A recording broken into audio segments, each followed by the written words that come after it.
Hello दोस्तों, स्वागत है आपका स्थिर विद्युतिकी के लेसन 2 में लेक्चर 5 में, जहां पर आज हम जानेंगे आवेशों के निकाय के कारण स्थितिज ऊर्जा का व्यंजक कैसे निकाला जाता है।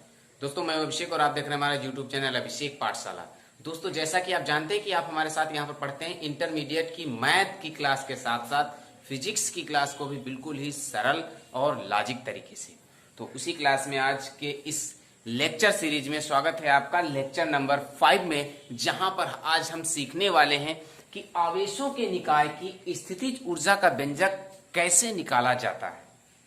ठीक है दोस्तों, वीडियो को स्टार्ट करने से पहले मैं आपको बता दूं, यदि आपने अभी तक हमारे चैनल को सब्सक्राइब नहीं किया है तो प्लीज सब्सक्राइब कर दीजिए, और आप चाहते हैं कि मेरा वीडियो फिजिक्स और मैथ का वीडियो सबसे पहले आपके पास पहुंचे तो साथ ही साथ बेल आइकन को प्रेस करना ना भूलें। ठीक है, तो अब हम यहाँ पर बात कर लेते हैं आवेशों के निकाय की स्थितिज ऊर्जा के बारे में। तो यहां पर देखते हैं हम आवेशों का जो निकाय है उसे हम कुछ भागों में डिवाइड कर देंगे। यानी यहां पर पहली बात आपकी बनेगी कि हम पहली बात कर लेते हैं नंबर 1 में कि दो आवेशों के निकाय की स्थितिज ऊर्जा का व्यंजक कैसे निकाला जाएगा। तो यहां पर हम सबसे पहले क्लियर करेंगे दो आवेशों के निकाय के कारण स्थितिज ऊर्जा। यदि आपने अभी तक हमारे चैनल को सब्सक्राइब नहीं किया है तो प्लीज सब्सक्राइब। और आपको यदि इसी लेसन्स में किसी भी प्रकार का डाउट्स है तो आप प्लीज हमारी प्लेलिस्ट में जाकर के हमारे वीडियो पर विजिट करके वहां से जान सकते हैं कि किस प्रकार से अपने हर डाउट को हम क्लियर करें। दोस्तों, यहां पर हम क्लियर करेंगे दो आवेशों के निकाय की स्थितिज ऊर्जा का व्यंजक। ठीक है, चलिए अब स्टार्ट करते हैं। क्या करना है हमें, देखिए मान लीजिए कि दो बिंदु आवेश Q1 और Q2 अनंत पर रखे हुए हैं। ठीक बात है। अब हमें इन्हें अनंत से उठा करके लाना है किसी बिंदु पर। मान लेंगे कि यहां बिंदु A पर लाना है हमें Q1 आवेश को।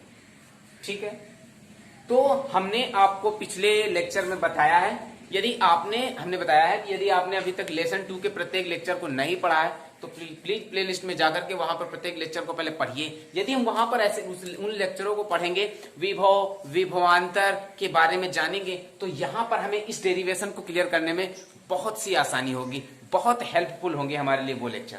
ठीक है, तो जैसे कोई दो बिंदु आवेश जो अनंत पर स्थित है, उन्हें यदि किसी बिंदु A तक लाया जाए, तो हमने आपको पिछले लेक्चर में बताया है, विभव में क्लियर कराया है कि किसी बिंदु आवेश को अनंत से किसी बिंदु तक लाने में जो कार्य किया जाता है वो उस बिंदु आवेश का विभव कहलाता है। ठीक है, जो हम किसी अनंत से किसी बिंदु आवेश को किसी पॉइंट तक लाते हैं तो हमें वहां पर कार्य करना पड़ता है। अब आप क्वेश्चन करेंगे कि हमें वहां पर कार्य क्यों करना पड़ता है। देखिए, यहां पर जो प्लस Q आवेश रखा हुआ है बिंदु A पर, यहां से हम यहां तक जब इसे लाएंगे तो ये भी Q1 आवेश प्लस का है, तो ये दोनों आपस में प्रतिकर्षण बल लगाएंगे, अर्थात बिंदु A पर उत्पन्न आवेश Q1 को धक्का देगा, उसे भगाएगा। अब उसे भगाएगा तो इस आवेश को यहां तक लाने में हमें कुछ ताकत लगानी पड़ेगी, कुछ बल लगाना पड़ेगा, तभी ये बात यहां पर क्लियर हो पाएगी। ठीक है दोस्तों, तो हम Q1 को यहां तक लाएंगे। इसके बाद में हमें Q2 आवेश को लाना है Q1 आवेश से कुछ दूरी पर स्थित बिंदु B पर लाना है हमें इसे। ठीक है, ये दोनों आवेश यहां पर आ जाएगा Q1, यहां पे आ जाएगा Q2। ये दोनों आवेश एक दूसरे से R12 दूरी पर है। ये R12 जो है ये पहले और दूसरे आवेश के बीच की दूरी है यहां पर। ठीक है, तो हमारा देखिए ये आपका एक बनेगा सिस्टम मतलब ये एक निकाय बन जाएगा, जो हमारा टारगेट होगा यहां पर कि इसी बात को हमें यहां पर क्लियर करना है कि दो आवेशों के निकाय की स्थितिज ऊर्जा। यानी फिर से देख लेते हैं यहां पर आराम से कि Q1 आवेश को हम अनंत से लाएंगे बिंदु A पर, तो हमें Q1 आवेश को बिंदु A पर लाने में कुछ कार्य करना पड़ेगा। उसी प्रकार Q2 आवेश को हम लाएंगे अनंत से बिंदु B पर, तो Q2 आवेश को भी लाने पर यहां पर हमें कुछ कार्य करना पड़ेगा, अर्थात A और B बिंदुओं पर हमें दोनों आवेशों को लाना है, तो यहां पर हमें कुछ करना पड़ेगा कार्य। यही कार्य हमारा यहां पर इस निकाय में स्थितिज ऊर्जा के रूप में मिलता है या संचित हो जाता है। ठीक है, कहने का मतलब है, देख लेते हैं, स्थितिज ऊर्जा कि दो या दो से अधिक बिंदुओं को, क्या है, दो या दो से अधिक बिंदु आवेशों को अनंत से जब किसी बिंदु तक लाया जाता है तो उन बिंदुओं द्वारा किया गया कार्य वहां पर स्थितिज ऊर्जा के रूप में संचित हो जाता है। ठीक है, इसी बात को हम यहां पर एक्सप्लेन करते हैं, लिखते हैं किस प्रकार। देखिए क्या लिखा है, दो या दो से अधिक बिंदु आवेशों को अनंत से, यहां पर दो बिंदु आवेश हैं, दो बिंदु आवेशों को अनंत से एक दूसरे के समीप लाकर निकाय की रचना करने में, इन बिंदु आवेशों को हम पॉइंट ए और बी के द्वारा यहां पर एक दूसरे को बहुत अत्यंत समीप यानी r12 दूरी पर लाए हैं। तो यहां पर जब r12 दूरी पे ले आएंगे तो ये एक आपका सिस्टम बन जाएगा, एक निकाय बन जाएगा। तो वही लिखा हुआ, इस निकाय की रचना करने में किया गया कार्य। हमने आपको बताया कि जब Q1 आवेश को बिंदु ए पर लाएंगे तो कुछ कार्य करना पड़ेगा, Q2 आवेश को बिंदु बी पर लाएंगे तो कुछ कार्य करना पड़ेगा। इन्हीं कार्यों से इस निकाय की रचना होगी। क्या होगी? इन्हीं कार्यों से इस निकाय की रचना होगी। तो इस रचना में किया गया कार्य, इस निकाय की रचना में किया गया कार्य उन आवेशों से बने, इन दोनों आवेशों से बने निकाय में स्थितिज ऊर्जा के रूप में संचित हो जाता है। यहां पर हम जो वर्क करते हैं वो इस सिस्टम में स्थितिज ऊर्जा के यानी पोटेंशियल एनर्जी के रूप में संचित हो जाता है, जिसे निकाय की स्थितिज ऊर्जा कहते हैं। ठीक है, इसे यू से व्यक्त करते हैं। अब ये तो हमारी डिफिनेशन हो गई, इसे क्या करना है। अब देखिए इसे क्लियर कैसे करेंगे। तो देखिए यहां पर दो बिंदु आवेश हैं, तो हम यहां पर दो स्टेप में बात कर लेते हैं इसकी। पहले स्टेप में हम बात करेंगे यहां पर कि सबसे पहले हमें क्या लाना है, Q1 आवेश को बिंदु ए तक लाना है। ठीक है, तो सबसे पहले यहां पर क्या लिखेंगे, Q1 आवेश को अनंत से बिंदु ए तक लाने में किया गया कार्य। Q1 आवेश को अनंत से बिंदु ए तक लाने में किया गया कार्य। तो देखिए कार्य का फॉर्मूला यहां पर होगा, विभव से निकालेंगे, विभव गुणे आवेश, ये होगा कार्य का फॉर्मूला। हमने आपको बताया है कि यदि आपने अभी तक हमारे पिछले लेक्चर को नहीं देखा तो प्लीज प्लेलिस्ट में जाकर पहले उसको देखिए, वहां पर से क्लियर कीजिए कि विभव क्या चीज है। जब विभव क्लियर कर पाएंगे तभी यहां पर आवेशों के निकाय की स्थितिज ऊर्जा का व्यंजक एक आसान तरीका से हम डिफाइन कर पाएंगे। ठीक है, तो यहां पर सबसे पहले विभव को क्लियर करना पड़ेगा। हमने आपको पिछले लेक्चर में बताया है विभव बराबर होता है कार्य बटे आवेश। तो यहां पर जब हम कार्य को बाहर निकालेंगे तो कार्य बराबर होगा विभव गुणे आवेश। हम क्या कर रहे हैं, हम Q1 को अनंत से बिंदु ए तक ला रहे हैं, इस Q1 को बिंदु ए तक ला रहे हैं। ठीक है, यानी यहां पर एक पॉइंट ए है आपका और इस अनंत पर Q1 है, इसे हम ला रहे हैं पॉइंट ए पर। तो हमें यहां से यहां तक लाने में कुछ कार्य करना पड़ेगा, इसी कार्य को यहां पर डिफाइन किया जा रहा है। तो मान लीजिए हम W1 कार्य कर रहे हैं, तो यहां पर विभव कितना होगा सबसे पहले ये जान लेते हैं। देखिए यहां पर कोई अन्य बिंदु आवेश नहीं है। ठीक है, पॉइंट ए पर कोई अन्य बिंदु आवेश नहीं है, इसलिए यहां पर विभव क्या होगा, शून्य होगा। और इनटू आवेश, यानी हम कौन सा आवेश ला रहे हैं, हम Q1 आवेश ला रहे हैं, तो यहां पर गुणे Q1 हो जाएगा, अर्थात W1 आपका निकलेगा 0। यानी कहने का मतलब है कि Q1 को जब हम अनंत से लाएंगे बिंदु ए पर तो वहां पर हमें कोई कार्य नहीं करना होगा। ठीक है, यहां पर हमें कोई कार्य नहीं करना होगा। अब दूसरे स्टेप की बात कर लेते हैं। स्टेप दूसरे में हमें क्या करना है कि बिंदु Q2 को बिंदु B पर लाना है, बिंदु आवेश Q2 को बिंदु B पर लाना है। और हम जान चुके हैं कि बिंदु A पर Q1 आवेश पहुंच चुका है।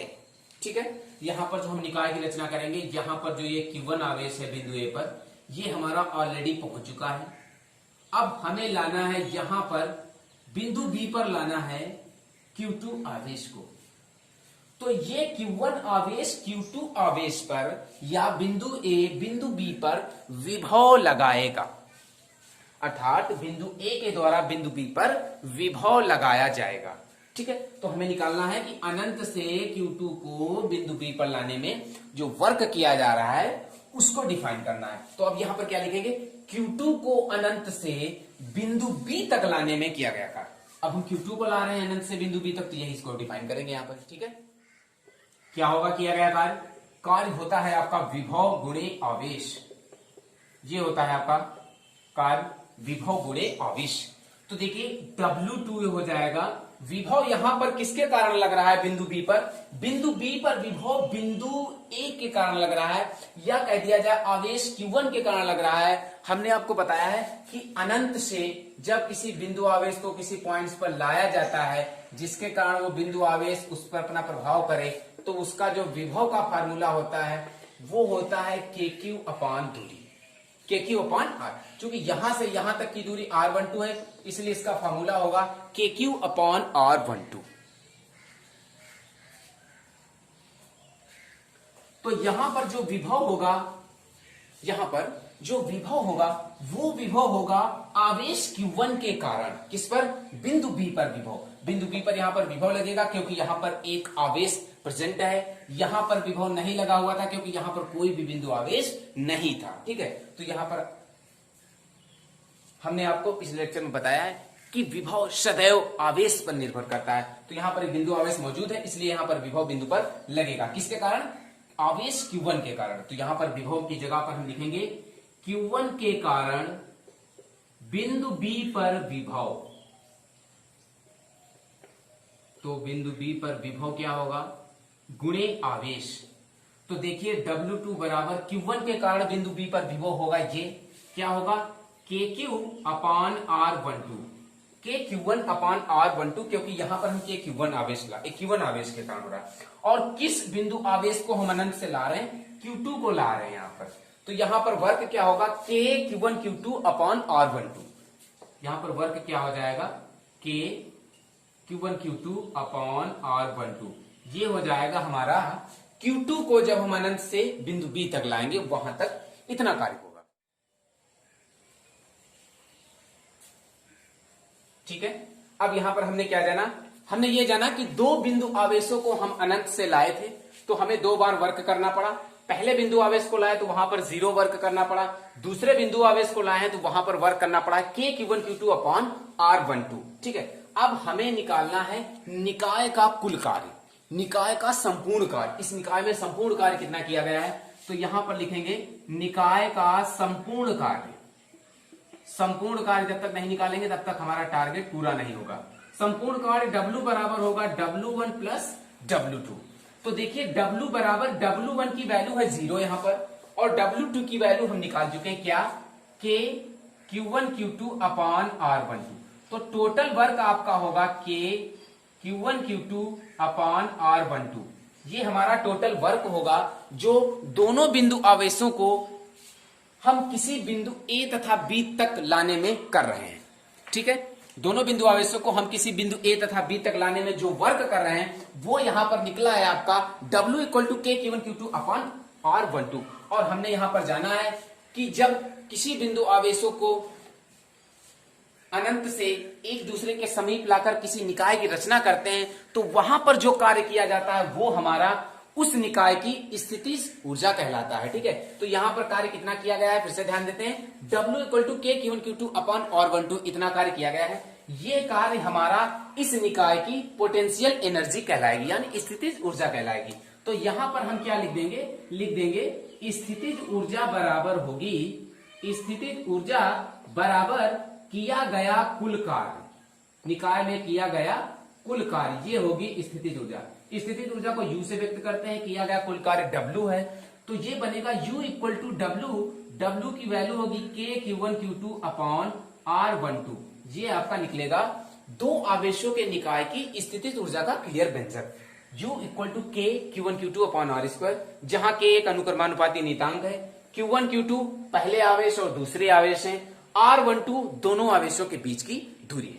ठीक है, ये आपका निकला। यदि हम यहां पर चाहें तो K की वैल्यू को 1/4πε0 भी पुट कर सकते हैं, जिससे हमारा इसका क्लियर आंसर होगा U equal to 1/4πε0 Q1 Q2 upon R12। ठीक है, ये होगा दो आवेशों की निकाय की स्थितिज ऊर्जा।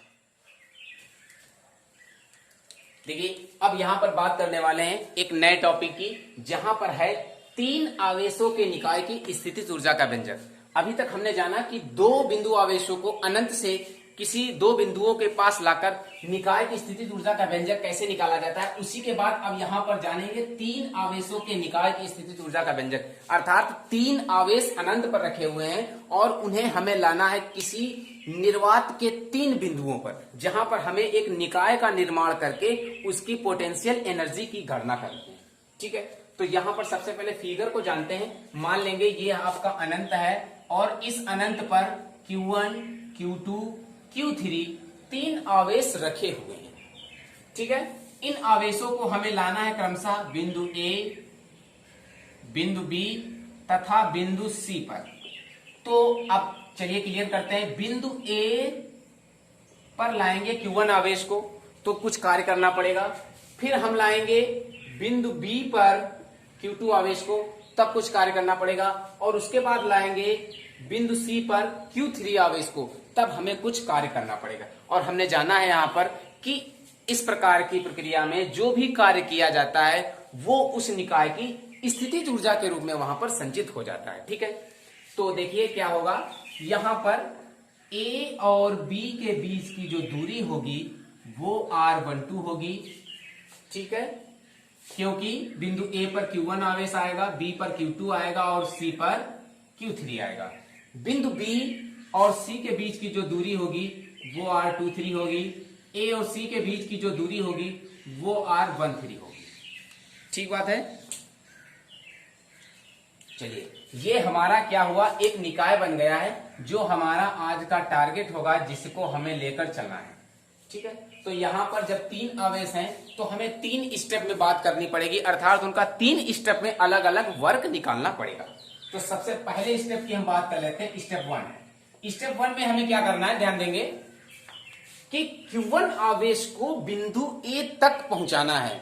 किसी भी कंडीशन में Q1 आवेश को बिंदु ए तक पहुंचाना है। तो हमने आपको पिछले लेक्चर में बताया है कि किसी भी बिंदु आवेश को अनंत से किसी बिंदु तक लाने में जो वर्क करना होता है वो उसका विभव कहलाता है। ठीक है, तो चलिए हम Q1 से बिंदु ए तक जब किसी आवेश को लाएंगे तो हमें कुछ वर्क करना पड़ेगा। तो यहां पर कितना वर्क हमें करना पड़ रहा है, इसी को सबसे पहले निकालते हैं। तो सबसे पहली बात यहां पर बनेगी, लिखेंगे कि बिंदु आवेश Q1 को अनंत से बिंदु ए तक लाने में किया गया कार्य क्या होगा, किया गया कार्य W बराबर होगा विभव गुणे आवेश। ये होगा इसका फॉर्मूला। तो यहां पर हम W1 कर देंगे। देखिए, इस पर बिंदु ए पर जो विभव होगा वो यहां पर 0 होगा। क्यों, अभी हमने आपको इसी वीडियो में बताया, पिछले क्वेश्चन में, जहां पर 2 बिंदु आवेशों के निकाय की स्थितिज ऊर्जा की बात हो रही थी, वहां पर हमने जाना कि बिंदु Q1 को बिंदु ए पर जब लाते हैं तो वहां पर विभव कितना होता है, 0 होता है। क्यों होता है 0? क्योंकि यहां पर कोई अन्य आवेश मौजूद नहीं है जो इस बिंदु पर विभव लगा सके।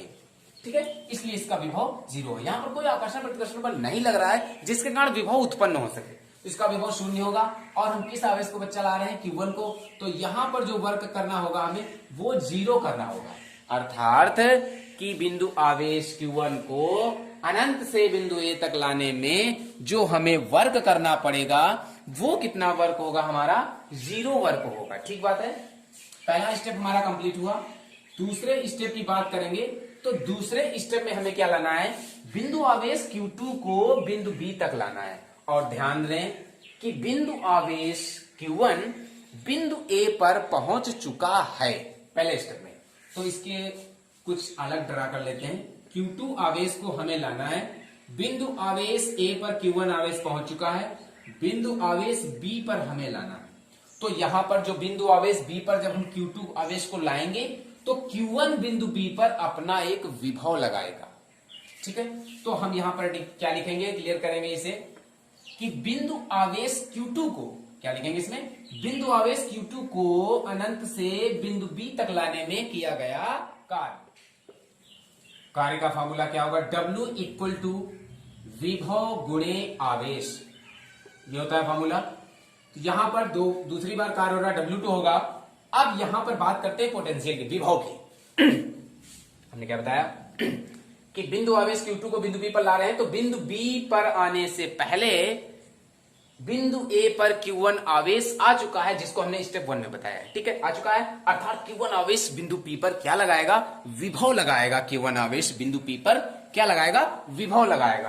तो यहां पर जो विभव बनेगा वो बनेगा Q1 आवेश के कारण। तो यहां पर क्या लिखेंगे, Q1 आवेश के कारण B पर विभव, B पर विभव लग रहा है भाई, गुणे आवेश। ठीक है, तो Q1 आवेश के कारण B पर विभव क्या लगेगा, KQ1 upon R21, sorry R12।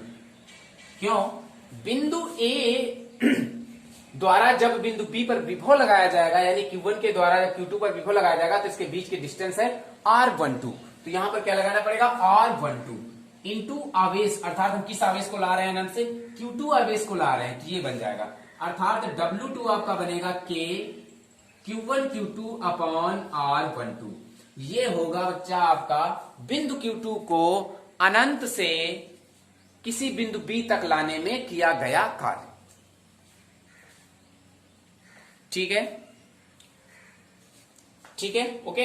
अब हम बात कर लेते हैं थर्ड स्टेप की। तो देखिए यहां पे थर्ड स्टेप क्या बनने वाला है आपका,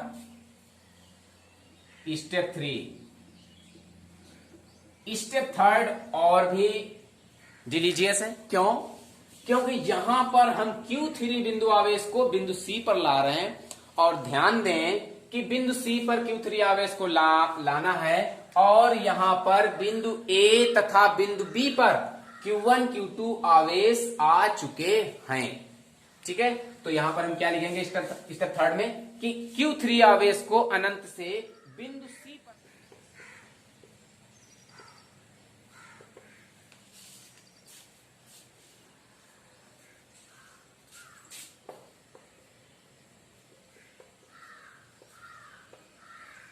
क्या होगा फॉर्मूला, वही बार बार लगातार वाला फॉर्मूला, W इक्वल टू विभव इंटू आवेश।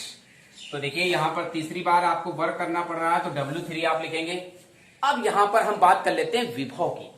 तो Q3 द्वारा C पर लाने में विभव कितना लगेगा, देखिए यहां पर विभव जो लगेगा बिंदु A के कारण लगेगा और बिंदु B के कारण भी लगेगा। तो यहां पर क्या लिखेंगे, बिंदु A के कारण विभव प्लस बिंदु B के कारण विभव बिंदु C पर। ठीक है,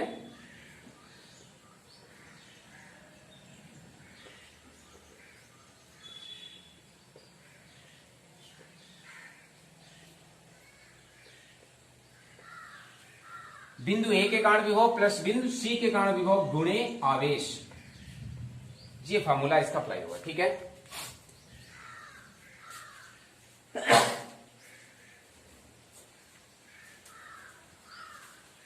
चलिए भाई क्लियर करते हैं। W3 इक्वल टू बिंदु A के कारण जो विभव लगेगा यहां पर, यानी Q1 के कारण जो Q3 पर विभव लगने वाला है वो आपका होगा KQ1 अपान R13।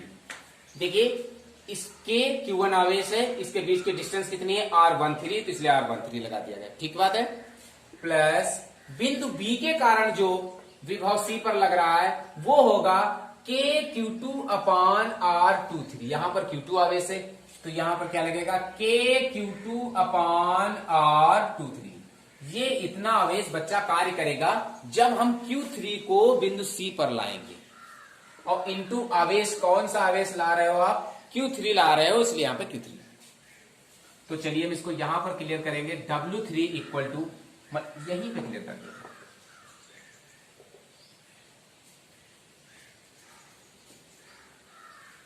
Q3 से मल्टीप्लाई कराएंगे K Q1 Q3 upon R13 plus K Q2 Q3 upon R23। तो ये हमारा वर्क होगा अनंत से Q3 आवेश को बिंदु C तक लाने में किया गया वर्क। हमें निकालना क्या है, तीनों आवेशों की निकाय की स्थिति ऊर्जा। तो हमें यहां पर निकालना होगा इस सिस्टम का, इस निकाय का संपूर्ण कार्य, अर्थात इस निकाय को बनाने में जितना टोटल वर्क किया गया है वो क्या होगा, ये निकालना पड़ेगा। तो यहां पर लिखेंगे निकाय निर्माण में किया गया संपूर्ण कार्य।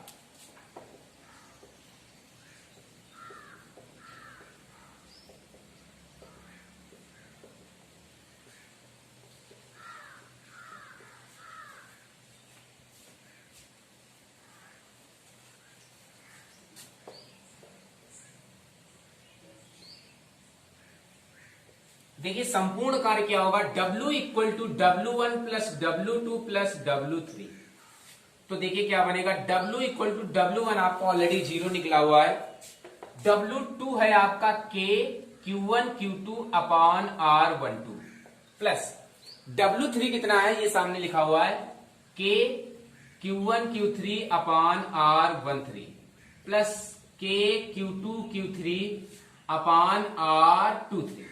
ये आपका निकला हुआ है। ठीक है, ये वर्क हमारा टोटल निकला हुआ है। इसे अब कैसे आप देख लेते हैं जरा। ये टोटल वर्क होगा, इसे लिखेंगे W equal to K Q1 Q2 upon R12 plus K Q2 Q3 upon R23 plus K Q1 Q3 upon R13। ये हमारा निकला है टोटल वर्क। अर्थात इस निकाय को कंप्लीट करने में जो टोटल वर्क हमें करना पड़ेगा यहां पर, वो करना पड़ेगा इतना।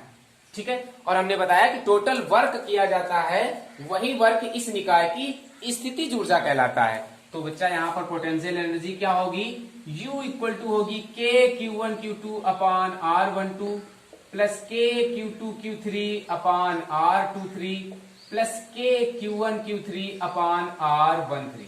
इसमें K को हम कॉमन लेंगे, U इक्वल टू K बाहर होगा, तो यहां पर बचेगा Q1 Q2 upon R12 plus Q2 Q3 upon R23 plus Q1 Q3 upon R13। ये होगा हमारा तीन आवेशों के निकाय की स्थितिज ऊर्जा, तीन आवेशों के निकाय की स्थितिज ऊर्जा का संपूर्ण व्यंजक। ठीक है दोस्तों,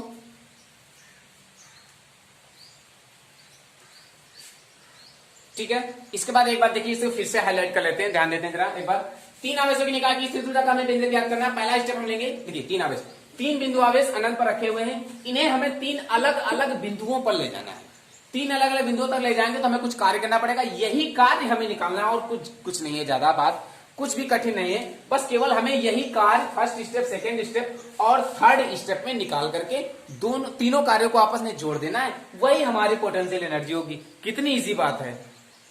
ठीक है, तो चलिए हम तीनों बिंदु आवेशों को लाते हैं। तो पहला स्टेप है बिंदु आवेश Q1 को अनंत से बिंदु A तक लाने में किया गया कार्य।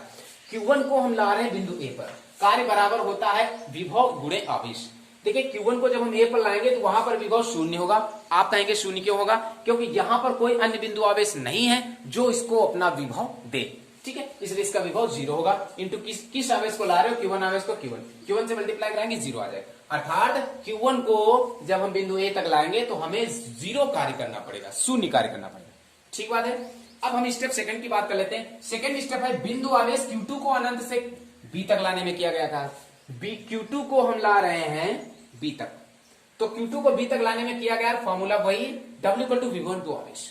दूसरी बार कार्य कर रहे हो W2, विभव यहां पर जो होगा वो होगा Q1 आवेश के कारण बिंदु B पर विभव। क्यों, क्योंकि पहले स्टेप में Q1 अनंत से चल करके बिंदु A तक आ चुका है, तो जब ये बिंदु A तक आ चुका है तो ये बिंदु B पर अपना विभव लगाएगा।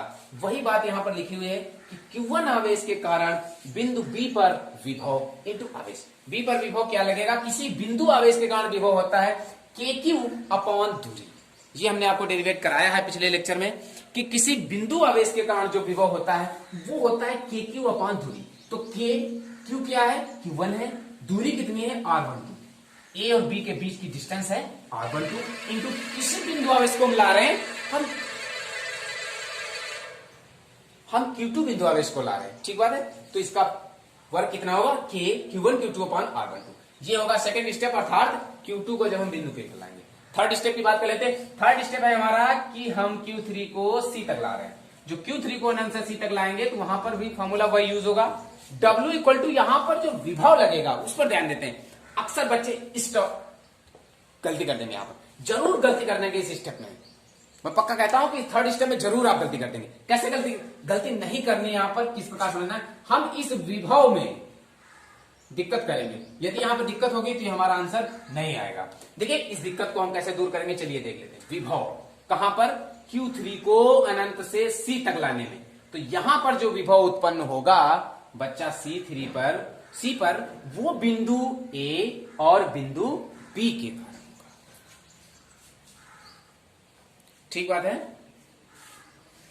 बिंदु A और बिंदु B के कारण होगा। वही लिखा बिंदु A के कारण विभव प्लस बिंदु B के कारण विभव, क्योंकि दोनों व्यक्ति इस पर अपना अपना विभव लगाएंगे। ठीक है, और इंटू आवेश। तो W3 बिंदु A के कारण विभव, हमने बताया किसी बिंदु आवेश के कारण विभव, पिछले लेक्चर में डेरिवेट कराया आपको। KQ अपॉन दूरी, तो बिंदु A के कारण विभव क्या होगा, A पर है Q1 तो KQ1 अपॉन दूरी ए से सी तक की दूरी r13, तो r13 हो जाएगा, ठीक है। प्लस बी के कारण विभव के Q2 आवेश लगा हुआ है बिंदु बी पर, और इसके बीच की डिस्टेंस है बी और सी के बीच में r23 इंटू किस आवेश को ला रहे हो आप, Q3 को ला रहे हो, Q3 से मल्टीप्लाई करा देंगे तो ये हमारा वर्क हो जाएगा कि जब Q3 आवेश को अनंत से बिंदु सी तक लाएंगे, ठीक है। अब हमें निकालना है कि इस निकाय निर्माण में संपूर्ण कार्य कितना है, तो सभी को जोड़ देंगे, सभी को जोड़ दिया, जोड़ने के बाद हमने इतना पाया, तो यहां पर जो हमने संपूर्ण कार्य अभी तक किया है सुबह से शाम तक वो इतना है, और हमने आपको बताया है कि यहां पर जो संपूर्ण कार्य इस निकाय में किया जाता है वो इसकी स्थितिज ऊर्जा के रूप में संचित हो जाता है, तो इसकी potential energy U equal to किया गया कार्य, तो U बराबर इतना होगा, इसमें हम K कॉमन ले लेंगे तो हमारा ये बन जाएगा, यही हमारा होगा अभीष्ट व्यंजक, ठीक है। ये क्या होगी, ये हमारा व्यंजक निकला है आवेशों के निकाय की स्थितिज ऊर्जा, कब, जब 2 बिंदु आवेश दिए हो तो उसकी स्थितिज ऊर्जा क्या होगी, 3 बिंदु आवेश दिए हो तो उसकी स्थितिज ऊर्जा क्या होगी, और यदि यहां पर 4 बिंदु आवेश दिए हो तो उसकी स्थितिज ऊर्जा क्या होगी, वो स्थितिज ऊर्जा उसके द्वारा किया गया कार्य 4 स्टेप में पूरा किया जाएगा, ठीक है। समझ पाए हमारी बात। तो यदि मेरी मेहनत पसंद आ रही है आपको, मेरा क्लास अच्छा लग रहा है, मेरा लेक्चर आपको समझ में आ रहा है, तो प्लीज चैनल को लाइक सब्सक्राइब जरूर कर दीजिएगा। थैंक्स।